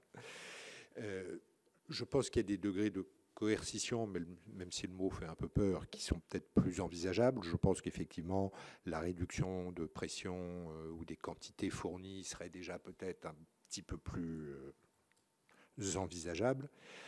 Après, il y a effectivement, ça a été souligné par l'un des sénateurs ici présents, il y a des moyens techniques qui permettent probablement d'améliorer un peu les choses. Moi, j'ai une conviction, c'est que la télé-relève est quand même, dans sa généralisation, quelque chose qui permet de mieux individualiser les consommations. Parce que très honnêtement, comment allez-vous inciter des gens qui sont dans des habitats collectifs à modifier leur comportement en matière d'eau? Je ne sais pas. Avec une facture semestrielle dans laquelle mélangée au milieu des charges collectives de l'immeuble, c'est totalement illisible. Totalement illisible. Bon. Donc moi je pense que l'individualisation, ça peut être une première solution. Et en plus, ça va favoriser les moyens que Régis évoquait tout à l'heure, à savoir la mise en place de procédés de mensualisation, de prélèvements qui vont permettre d'éviter que se constitue une dette qui, plus elle est importante, plus elle est difficile à résorber après, on le sait de manière évidente. Voilà, il y a sûrement un certain nombre d'outils qui peuvent être utilisés dans ce domaine. Les outils à caractère proprement sociaux, ils existent déjà. Ils existent déjà dans tous les territoires. Les factures d'eau vont être traitées au niveau qui du CCAS, qui du FSL avec le département, qui avec le réseau de médiation des PIMS, voire avec des fonds contractuels privés, notamment dans le cadre, je suis désolé, je parle des DSP parce que c'est le cas que je connais le mieux. Dans beaucoup de contrats de DSP, il y a des fonds qui ne sont pas des fonds FSL, qui sont des fonds contractuels. Le délégataire abonde un fonds tous les ans. Et si à la fin du contrat, le fonds n'a pas été épuisé, il revient à l'autorité concédante. Voilà, tout ça, ça existe. Simplement, ça se heurte à ce que décrivait Régis tout à l'heure, un certain nombre de rigidités administratives, beaucoup autour de la RGPD, même si c'est vrai qu'on a pas mal progressé au cours des 2 ou 3 dernières années. Il n'en reste pas moins que comment distinguer un résident principal d'un résident secondaire. Comment savoir qu'un propriétaire a changé de locataire quand le locataire ne nous prévient pas qu'il a quitté le logement, quand le nouvel entrant nous prévient encore moins qu'il est arrivé dans le nouveau logement. Tout ça, ce sont des choses que nous ignorons. Et on a beaucoup de difficultés à fiabiliser les données administratives qui permettraient d'être plus justes et plus pertinents. Voilà. Donc ça, il y a probablement un certain nombre de moyens simples. Régis l'a souligné et je le remercie parce que c'est un sujet qui nous tient à cœur. Il y a aussi une asymétrie là entre les opérateurs publics et les opérateurs privés. L'opérateur public a le droit d'aller chercher les sommes dues directement. Elles ont sa décision à force exécutoire. Lorsque c'est un opérateur privé, il faut qu'il aille voir le juge. Très clairement, on ne va pas voir le juge pour une facture de 230 €. Or, le gros des impayés, ne l'oublions pas, la grosse masse des impayés, c'est une somme de toutes petites factures sur un très grand nombre de mauvais payeurs. Je ne mets pas en cause leur plus ou moins bonne foi, ça c'est encore un autre sujet, mais le gros des impayés, ce n'est pas les factures des collectivités, ce n'est pas les factures des entreprises en procédure collective, bien sûr, ça en fait partie, mais le gros du sujet, si on devait faire du Pareto et chercher à résoudre 80% déjà des problèmes, on verra ensuite les 20% qui restent, les 80%, c'est les factures des particuliers qui renaclent à payer ce qu'ils doivent. Voilà. Voilà les quelques éléments que je pouvais vous apporter, puis je laisse les autres interlocuteurs. Allez-y. Ok, merci. Moi, je voulais rebondir sur 4 ou 5 points que j'ai relevés. Tout à l'heure, le sénateur Damien Michalet disait est-ce que c'est bien la réalité? Est-ce que c'est pas comme un iceberg, une face cachée qui pourrait laisser présager une autre situation financière? Je pense qu'effectivement, les impayés aujourd'hui, pour ce que j'en connais et ce que je pratique, c'est effectivement un peu un iceberg. On en voit aujourd'hui une face, mais il y a une face immergée qu'on ne connaît pas et je pense qu'ils vont continuer à augmenter. Autre sujet, la loi Brottes, comme l'a dit mon collègue, c'est pas moi qui vais vous faire une loi Brottes 2. C'est bien à vous de la faire. C'est pas à moi de la proposer. Néanmoins, je trouve qu'il y a quelque chose à faire là-dessus. Et je suis complètement d'accord avec ça. Je crois qu'il faut qu'on essaye qu'on essaye de trouver des solutions techniques qui permettent de le faire. L'identification des mauvais payeurs, je ne sais pas comment on peut faire. Je vais vous donner un petit exemple tout simple. Moi, je suis maire d'une petite commune. Enfin, j'étais, puisque j'ai lâché il y a très peu de temps, maire d'une petite commune, où effectivement, mon collègue, le président du syndicat des eaux que je remplace aujourd'hui, m'envoyait régulièrement une liste d'impayés d'eau et il me disait, avant de mettre ça au trésor public ou avant de faire ça, dis-moi un peu si c'est des gens qui peuvent ou qui ne peuvent pas. Et je l'ai fait, je peux vous en assurer, je l'ai fait, j'ai pris mon bâton de mer, si on peut dire, et je suis allé voir des gens que je connaissais, des gens que je ne connaissais pas. Alors, avec les gens qu'on connaît, c'est plus facile de lui dire tu déconnes, tu as une facture, il faut la payer. Okay. Puis avec des gens qu'on ne connaît pas, c'est plus compliqué, mais quand on va chez eux et qu'on voit qu'il y a une télévision dans chaque pièce, qu'on voit qu'il y a les gamins ont tous une bagnole, et machin, on se dit quand même ils ont les moyens de payer leur facture d'eau. Donc ça permettait, je pense, au syndicat des eaux à l'époque d'engager des procédures plus simples. Sauf que ça, maintenant, ça n'existe plus. Ça n'existe plus parce que les élus, ils veulent plus se mouiller, les élus communaux. Et puis, c'est de plus en plus facile. Avant, on avait, je parle toujours pour moi, des territoires ruraux, on avait des gens qui étaient responsables de ce qu'ils faisaient. Aujourd'hui, on a une population citadine qui vient s'installer sur nos territoires et qui admet absolument plus, ça du tout.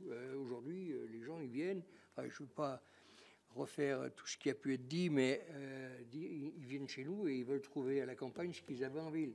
Et donc c'est un peu compliqué, quoi. Enfin, on va pas reparler là-dessus. La procédure de recouvrement, je trouve qu'elle est pas au point. Il faut qu'on trouve, faudrait qu'on trouve autre chose. On a un système qui est peut-être propre à notre syndicat. J'ai encore pas tous les tenants, tous les aboutissants de ce truc-là, parce que Ça m'énerve en plus. J'émets une facture, 30 jours après, je fais un rappel, 60 jours après, le gars n'a toujours pas payé, je donne au Trésor public. Le Trésor public, lui, il a 30 jours, normalement, mais il n'a pas le personnel pour le faire, mais il a 30 jours pour le faire. Pour relancer, le client ne paye toujours pas, il fait un deuxième rappel 60 jours après, donc en gros, on est à 2-3 mois. Le gars, il est parti parce qu'on parle bien d'abonné, on ne parle pas de propriétaire. L'abonné, bien souvent, il est parti parce que c'est un locataire. Il est parti ailleurs, on ne sait plus où il est. Pour le retrouver, c'est très compliqué. Donc je pense qu'il y a quelque chose à faire au niveau du recouvrement. Moi, j'ai essayé, alors je ne savais pas, je n'ai pas l'expérience qu'ont mes collègues, mais j'avais essayé une époque de dire au trésorier, est-ce que moi, je peux entamer des procédures de recouvrement par un huissier? Et on m'a dit non. Vous nous avez donné votre créance ne vous appartient plus. Donc aujourd'hui, monsieur, vous l'avez dans votre compta? Oui, dans ma comptabilité, je l'ai parce que j'ai mis un titre de recette. Mais je n'ai pas l'argent. Pas sur le compte en banque. Voilà, c'est ça, je ne l'ai pas sur le compte en banque. Et tout à l'heure, le sénateur Michelet disait, est-ce qu'il y a un risque?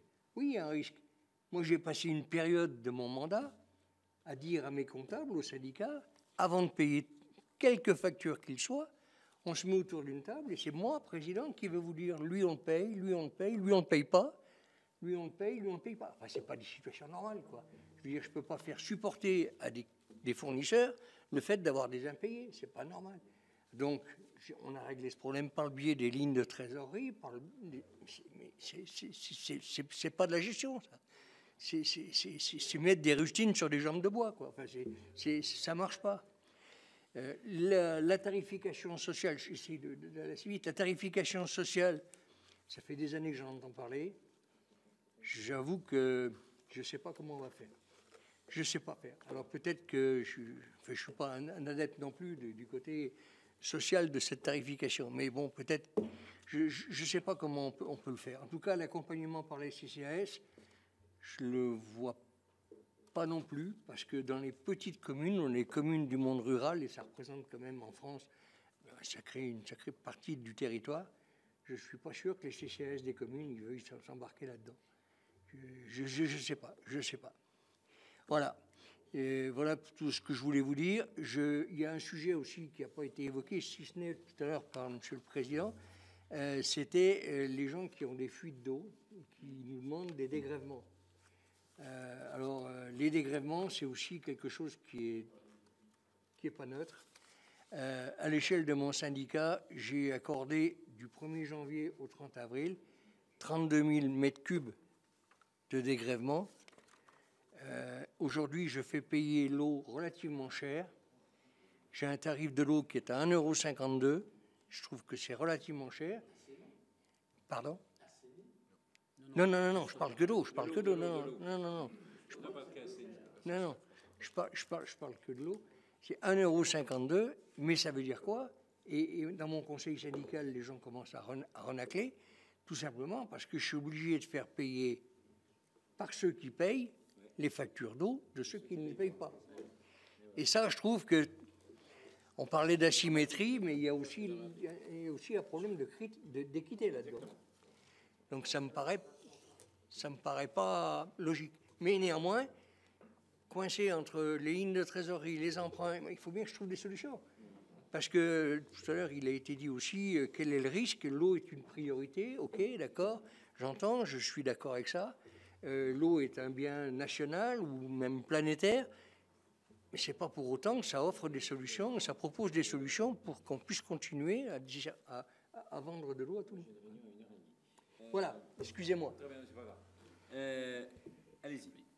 Je vais être rapide. Pour rebondir là-dessus, effectivement, il y a peut-être aussi une modification de la loi Warsmann là-dessus à envisager, puisque aujourd'hui, effectivement, il y a écrêtement des factures d'eau à 2 fois la consommation moyenne, etc., etc.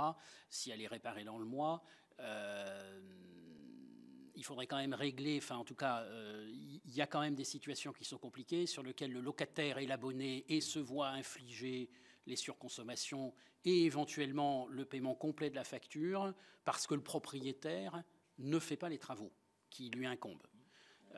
Et ça peut générer quand même d'assez grosses difficultés. Sur les questions plus de parcours social, je pense que c'est quand même un mérite de la loi Brottes d'avoir mis sur la table à travers l'expérimentation et puis ce qui a été fait en dehors de l'expérimentation, parce que plein de collectivités y sont allées sans passer par le cadre de l'expérimentation, et a notamment mis en évidence qu'effectivement, il y a un vrai besoin de dialogue entre les services d'eau et leurs exploitants et les différents services en charge des questions sociales. Alors le problème, c'est que les services en charge des questions sociales, ils sont multiples. C'est compliqué pour les personnes qui en ont besoin, qui ont plein de guichets différents à aller solliciter.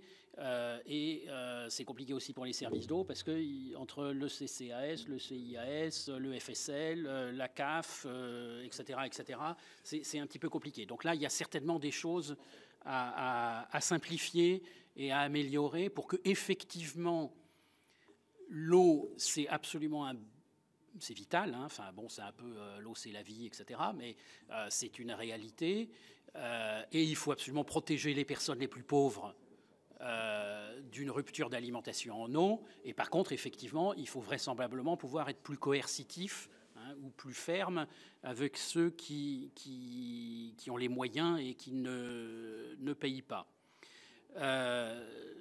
Peut-être un point quand même, pour pas être trop long, sur l'individualisation. Bon, on a pas mal travaillé avec la FP2E et Interco de France sur un certain nombre de propositions par rapport au modèle économique. J'avoue que la question de l'individualisation du télérelevé, c'est un des points sur lequel on n'est pas très à l'aise.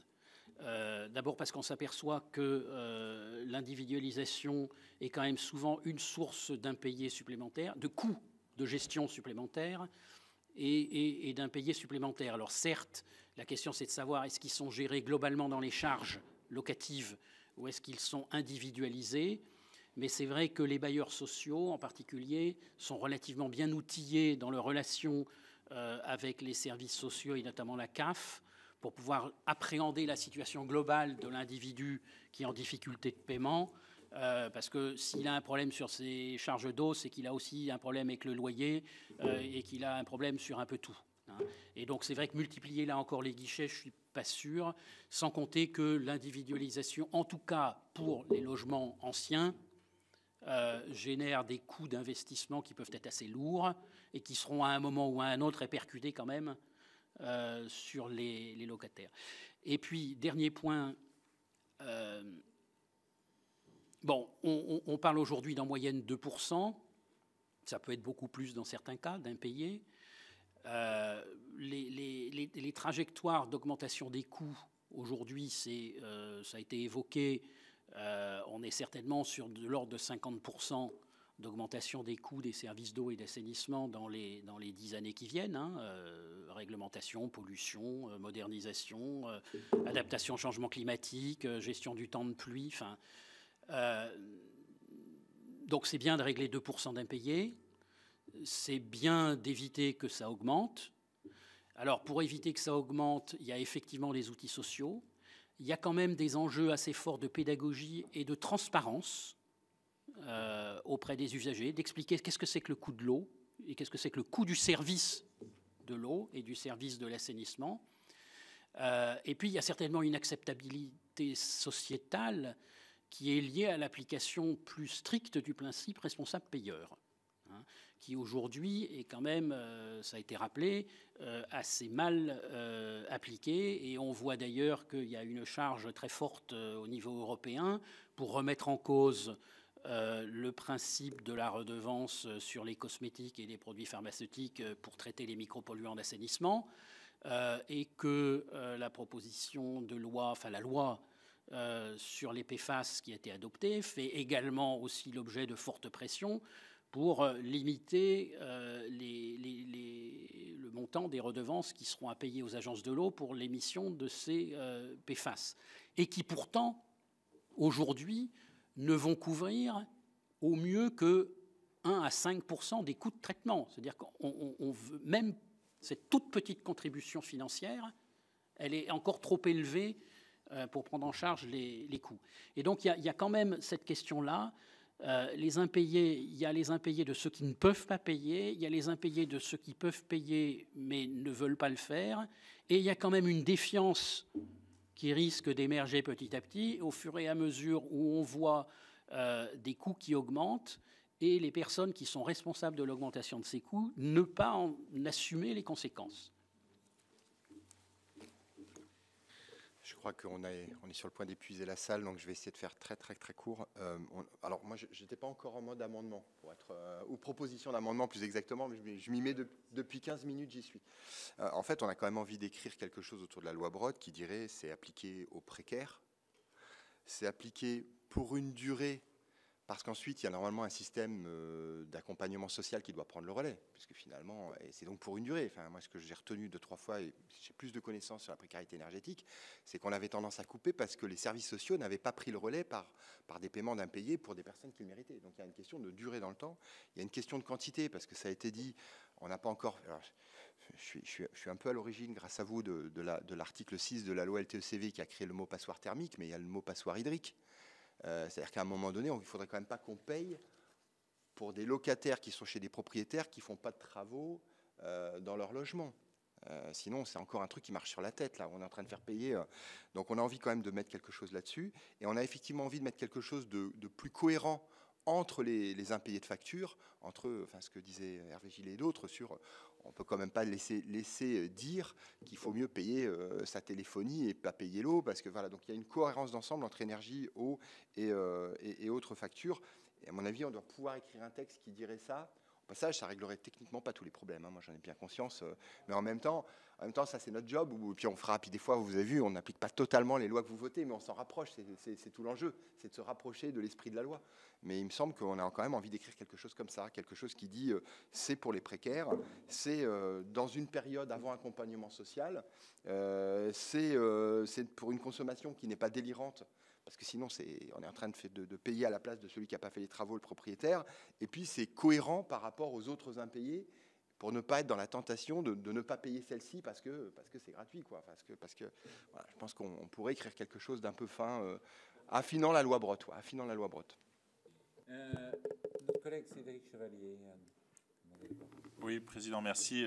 Enfin, je voudrais rebondir sur la précédente intervention, enfin juste avant, sur les impayés, entre ceux qui ne pouvaient pas payer et ceux qui ne voulaient pas payer, et ceux qui devraient payer mais qui ne payent pas. Je vais prendre le cas parce que j'étais assez sensibilisé sur les forages privés. Il n'y a pas très longtemps, j'ai cru comprendre que 1% des forages privés étaient déclarés en France. Alors, bon, je viens de la ruralité, je ne peux pas vous dire que ce n'est pas quelque chose de pratique qui n'est pas courante, mais pour autant, la sensibilisation, c'était effectivement une consommation moindre, mais pour autant un rejet dans les réseaux qui, elle, était beaucoup plus importante. Donc, il y a aussi cet aspect-là, parce que finalement, c'est une contribution qui ne vient pas. Et pourtant, il y a une utilisation d'un service. Est-ce que, bon, c'est peut-être un peu en dehors du truc, mais quand on parle d'impayé, c'est aussi 1 euro qui ne rentre pas, quand même. Non, c'est un manque à gagner. C'est un manque à gagner. C'est effectivement un très gros sujet. On a eu d'ailleurs des échanges encore il y a 15 jours, puisque dans le cadre des propositions de simplification de la vie économique, il était question de supprimer même l'obligation de déclaration. Alors c'est vrai qu'elle est très peu suivie, puisqu'on doit être à 1%. Déjà. Mais à partir du moment où on la supprime carrément, alors que les propositions qui sont formulées quand même depuis les assises de l'eau, c'est au contraire non seulement de les rendre obligatoires, d'imposer pour tous les nouveaux que ce soit bien les foreurs qui déclarent au nom des propriétaires, et troisièmement, qu'il y ait des moyens quand même de sanctions pour les gens qui ont des forages. On parle quand même d'1,5 million de forages non déclarés en France. Enfin, c'est pas une paille. Et si on veut faire de la sobriété en disant c'est uniquement une réduction des consommations d'eau potable, outre le fait que ça fragilise le modèle économique, mais ce n'est pas de la sobriété. Si au lieu de consommer 100 mètres cubes sur le réseau public, j'en consomme 50 sur le réseau public, mais que j'en pompe 200 dans la nappe, c'est pire que de la sobriété. Enfin, c'est au contraire, c'est pire qu'un effet rebond. Et donc ça, il y a un vrai enjeu là-dessus, à ce que, d'une part, effectivement, les déclarations soient effectives, que les services d'eau et les services d'assainissement puissent accéder aux données de déclaration. Les services d'eau, parce qu'il faut quand même contrôler qu'on n'a pas mélangé des eaux de pluie, des eaux de rivière, des eaux de sources non potables avec de l'eau potable. Les services d'assainissement collectif, parce qu'effectivement, quand on utilise de l'eau de pluie, quand on utilise de l'eau de source qui n'est pas comptabilisée, on ne paye pas la redevance d'assainissement, et pourtant le service est bien rendu. Donc c'est effectivement un enjeu fort là-dessus, et sur lequel il y a des propositions législatives qui sont dans les tiroirs depuis quelques années. On pourra vous communiquer des éléments là-dessus. La parole est à Clément Perdoux. Oui, je prends la parole avec intérêt sur ce sujet, parce que dernièrement, j'étais donc président d'une communauté de communes avec donc un délégataire sur l'assainissement, sachant que l'eau est gérée pour l'instant par les communes. Enfin bon, bref. Sauf une partie où il y a un syndicat, mais enfin. Tout ça pour dire que les difficultés des paiements, on les a, mais on a une diversité aussi de modes de paiement qui complexifient quand même la situation entre ceux qui sont en régie, ceux qui sont avec un délégataire. Enfin bref, tout ça à mettre en ordre, c'est quand même compliqué. Je pense que déjà, il faudrait réfléchir à une armature qui permette de donner de la visibilité à chacun et surtout à ceux qui ne connaissent pas le mécanisme du financement de l'eau, quoi. Parce que sans cela, ça me paraît très difficile d'aborder ce sujet-là en toute connaissance de cause. Même si je comprends complètement les difficultés de notre collègue dans son syndicat qui est en manque de recettes, doit essayer de les faire passer à d'autres. Et je pense que ce n'est pas la bonne solution. Si on commence à mutualiser le coût de l'eau en intégrant ceux qui ne payent pas, tout le monde va finir par... Enfin, plus personne ne va finir par payer, quoi. Donc, c'est les choses à éviter. Il y a aussi un autre point qu'il faut intégrer dans le raisonnement, c'est la diversité tarifaire sur un même territoire. Je voyais dans le Jura, j'ai des gens qui sont à plus 6,50 € le mètre cube, et à côté de ça, vous en avez qui sont autour de 2 € à Sény, quoi. Donc, vous voyez, on est quand même dans des complexités qui font que ce sujet-là mériterait une grande réflexion. Je ne sais pas, Michalet a l'air passionné, mais je pense qu'il va falloir que quelqu'un s'y colle. Parce que c'est vrai, par contre, moi je partage complètement l'analyse de Monsieur le Président du syndicat, on va être dans des situations périlleuses localement. Alors, est-ce qu'il faut derrière un grand plan de l'eau, enfin, Président, une espèce, pour justement, parce que en plus, moi, j'étais atterré du fait que chacun joue la concurrence de son tarif sur son petit secteur. Le président de communauté de communes se voulait intelligent parce qu'il avait un prix de l'eau à 2 € quand l'autre en avait un à 6. Mais il y avait des diversités géographiques, il y avait des diversités d'investissement telles que ça justifiait ces différenciations. Or, aller dire, on met tout le monde à un tarif qui soit à peu près raisonnable pour collecter suffisamment de monnaie pour justement faire face à toutes les obligations nouvelles, en particulier les microparticules, enfin, j'en passais des meilleurs. C'est pour ça que, mon cher Jean-François, je pense que ce sujet-là devra animer notre commission pendant les mois à venir. Complètement, parce qu'on ne pourra pas, suite à... Et je remercie nos intervenants. On va peut-être pas faire un Grenelle de l'eau, mais on va faire un Roclore de l'eau, puisque le ministère de l'Environnement porte ce nom. Non, mais c'est important, parce que ce que tu viens de dire est fondamental. Je veux dire, l'eau, quand j'entends qu'on dit l'eau est chère, moi, dans ma commune, j'ai fait un colloque sur l'eau. J'ai un de mes adjoints, je le dis souvent ça, j'ai un de mes adjoints qui me remplissait la cave de bouteilles d'1 litre vides. Je me demandais ce qu'il me foutait avec ces bouteilles vides dans ma cave. Et quand on a fait ce colloque, il avait aligné 1 mètre cube d'eau en bouteille d'1 litre. Et il avait multiplié ça par le prix de la bouteille. Mais je peux dire que le mètre cube d'eau à 4,50 €, c'est pas cher. Il est donné. Hein. Ah non, mais il est donné. Et je crois aussi qu'il va falloir quand même qu'effectivement on se penche là-dessus, parce que c'est très très important. D'abord parce qu'il va falloir quand même aussi que l'on explique que l'eau est un bien précieux. Et le bien précieux, je ne dis pas qu'il faut remettre complètement en cause la loi Brottes, mais le bien précieux, ça a un coût. Ça a un coût. Et qu'il faut effectivement assumer. Et je veux dire, c'est assez simple de dire, oh bah, vous inquiétez pas, payez pas, on coupe pas l'eau, il n'y a pas de problème, allez-y. Non, je pense que ça c'est vraiment trop simple. Et comme le disait le président du syndicat, quand vous avez un certain nombre d'impayés, vous dites, pour essayer de résorber mon déficit, je vais augmenter le prix de l'eau. Mais vous augmentez le prix de l'eau de celui qui paye. Et comme vous serez obligé d'augmenter le prix de l'eau, non seulement parce qu'il y a des impayés, mais parce que vous aurez des investissements énormes à faire, parce qu'il y a des investissements importants à faire, et on ne pourra pas non plus toujours compter sur l'abondement des départements ou l'abondement des agences de l'eau, qui d'ailleurs n'est pas les mêmes dans certains départements qui continuent d'abonder la collectivité pour l'eau et d'autres qui ne le font plus. Alors, je pense que c'est une vraie réflexion qu'il faut qu'on mette. Il faut qu'on mette tout sur la table, nous qui sommes les représentants des territoires sur ce sujet, avec effectivement des auditions et puis vos conseils et d'autres auditions. Mais moi, je pense que ce sujet, on ne peut pas...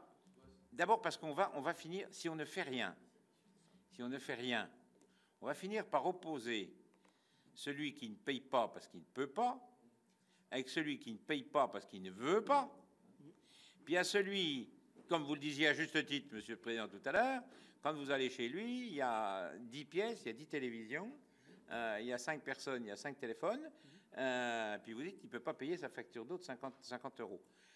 Je pense qu'il y a un vrai problème, il faut vraiment qu'on s'y penche, parce que c'est un souci à la fois sur le fait que l'eau est indispensable, le fait que l'eau sera rare, très rare, ça sera très rare, et le fait que, effectivement, ça a un service, ça a un coût. Et moi, je partage ce que dit Clément Pernaut. Moi, j'ai un élu bisontin, c'est pas du tout une critique, parce que je suis pas là pour critiquer, mais maintenant, il en revient un peu. Il me dit, nous, à Besançon, t'as vu, le prix de l'eau est pas cher, hein. En régie, c'est mieux la régie parce que c'est pas cher. Ah oui, d'accord, oui, mais enfin, le problème, moi aussi, je sais faire pas cher quand j'étais maire. Hein. Si vous mettez pas le personnel dans le coût du traitement de l'eau, c'est sûr que c'est moins cher. Ça, il n'y a pas de problème. Vous le mettez dans le budget général, puis vous mettez pas le personnel dans le budget de l'eau. C'est sûr que là, vous avez baissé le prix du mètre cube, là, aucun problème. Et je pense qu'il va falloir vraiment qu'on s'y penche. Oui, c'est vrai. Oui, je voudrais aussi apporter un autre, parce qu'on a parlé, on a eu un projet la dernière fois sur le logement, et notamment les résidences secondaires, etc.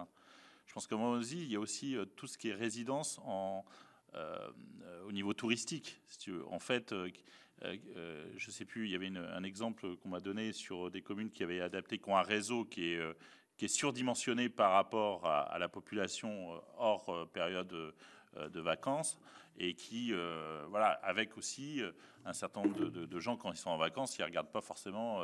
Voilà, donc il y a peut-être aussi à rapprocher par rapport au logement, aux résidences secondaires, etc., qu'on avait regardé par rapport à la loi sur Airbnb. Je suis d'accord, parce que je pense qu'on va essayer, je ne sais pas encore quelque chose, mais on va faire quelque chose, parce qu'il y a aussi un sujet qui a été évoqué tout à l'heure, et ce sujet est quand même absolument incroyable. Moi, j'ai posé une question au gouvernement, je crois que c'était dans le premier mandat de Macron, sur la récupération d'eau de pluie pour les toilettes dans les écoles maternelles, et on m'a répondu non sur le critère sanitaire.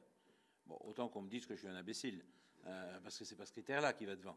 Le critère, c'est le critère du prix. Donc je pense que ça aussi, il faudra qu'on l'intègre pour se dire, l'eau va devenir rare, l'eau est un produit rare, mais est-ce qu'on pourrait quand même utiliser l'eau de pluie pour faire un certain nombre de choses? Et je pense que tu vas avoir du boulot. Non, mais je pense que c'est vraiment un sujet qu'il faut qu'on travaille. Voilà, je vous remercie. Je souhaite à toutes et à tous bon appétit. Merci. Mais merci à vous.